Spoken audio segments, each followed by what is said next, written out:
Muchas gracias, señora presidenta. Buenos días, señorías. Evidentemente vamos a apoyar esta iniciativa.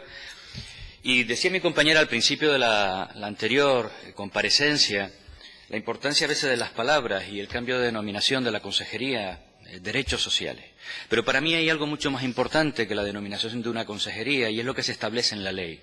Y si hay un elemento transformador que da potencia a esa ley, es que convierte los servicios sociales en un derecho subjetivo. En la presentación de la misma, a mí me tocó participar en la elaboración de ese proyecto de ley en la ponencia. Yo hacía un recorrido por lo que entendía que eran los 5 estados por los que se ha pasado el ser humano, el ciudadano, para llegar hasta donde estamos. Iniciábamos un proceso que cuando alguien estaba en una situación dura, difícil, le tocaba la supervivencia, buscarse la vida. A partir de ahí evolucionamos a un estado de la caridad, que para algunos todavía sigue siendo el elemento de referencia. Luego, afortunadamente, se avanzó hacia el asistencialismo, donde ya las administraciones públicas jugaban un papel. La anterior ley daba mucha importancia al ámbito de la intervención, pero creo que en esta el elemento determinante es el derecho subjetivo. Y digo esto porque cuando hablamos de esto estamos en otro estado absolutamente distinto a la hora de abordar los servicios sociales.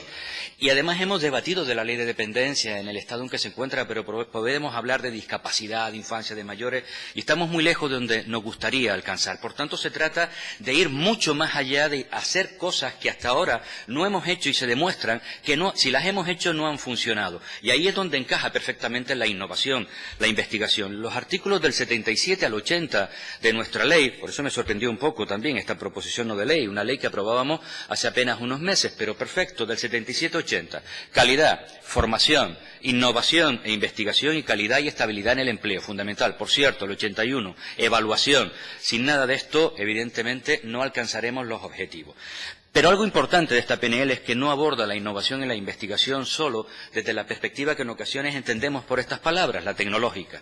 Estamos hablando de un espectro muchísimo más amplio, hablamos de nuevas técnicas, hablamos de estrategias, hablamos de la intervención comunitaria, haciéndola extensiva, hablamos de nuevas fórmulas de intervención, propuestas y proyectos que ya se están llevando a cabo. Por ejemplo, en Telde hay un proyecto muy interesante de transformación transversal y no únicamente dirigido para solucionar un problema con una estrategia única.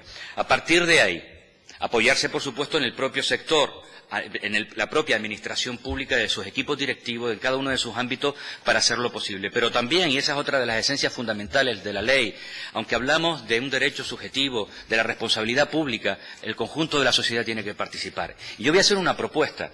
Por supuesto, las universidades.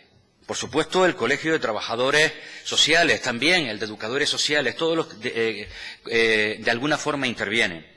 Por supuesto, el tercer sector, las asociaciones, los ayuntamientos, los cabildos, pero creo que hay una posibilidad importante en un sector que normalmente no abordamos para hablar de innovación e investigación, y hablo de la formación profesional.